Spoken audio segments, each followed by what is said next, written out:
As a RIZAL, he's perhaps best known for his novels. Just think about this.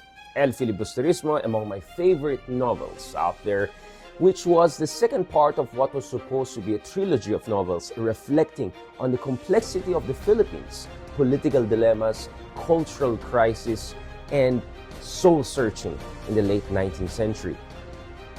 But the beauty of RIZAL's intellectual legacy is that it goes beyond long novels, or actually not very long novels. He has also a whole series of essays, and one of the essays that caught my attention in recent months was his reflection on what the Philippines could look like 100 years from his era.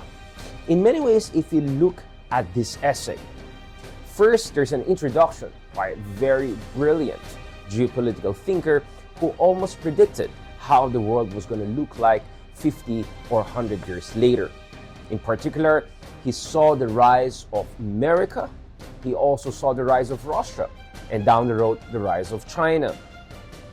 Concomitantly, of course, he also saw the decline of European powers, beginning with Spain, which was already in a permanent structural crisis in the late 19th century, really struggling to hold on to last few colonies of the Philippines, Cuba, and Puerto Rico. Survey, what RIZAL does is look at different scenarios, different possibilities, different ways that the future could turn out for the Philippines.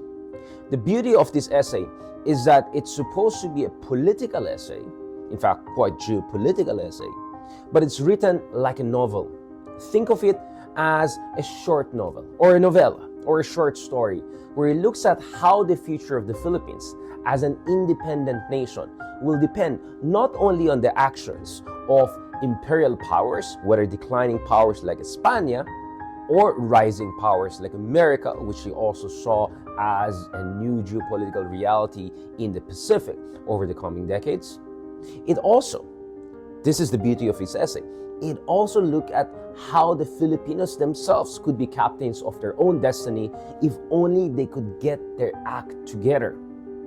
If their neck was too much used to the yoke, if they remained subservient in terms of their mentality. In a way, this essay is indeed part of a trilogy.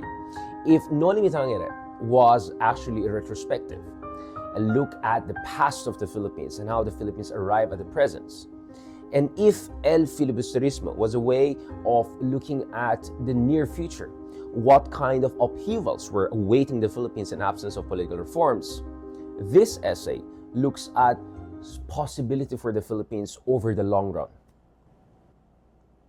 And one thing I really appreciate about this essay is its emphasis on the importance of not only unity of purpose among the Filipino people, it's also about strategic agency. It's about how the Filipino people could become the captains of their own destiny if they had the right kind of leadership. Now, the beauty of this essay is that as much as it looks into the future, it is also very politically astute. It's a not so gentle way of telling España that the status quo was unsustainable. That if the Philippines were not going to get what other colonies were given in the past, 50, 100 years ago in the case of Latin America, or decades earlier in the case of the Philippines itself, not to mention in the case of Cuba and Puerto Rico and other kind of last colonies of España, a kind of revolutionary upheaval was unavoidable. That RIZAL was really a visionary anti-colonial and in some ways even a post-colonial thinker. He was an anti-colonial thinker because he looked at how colonialism was morally and geopolitically unsustainable by the late 19th century already. Now, that reality would actually kick in 50 years later after two devastating world wars, but you can look at the world wars, you don't have to be a Marxist to look at those two world wars as, in a way, a reflection of the unsustainability of the colonialism project. But the beauty of what RIZAL was doing was also this. It was looking at how post-colonial nations had to overcome structural challenges and how they had to find out their own purpose and place in a brave new world.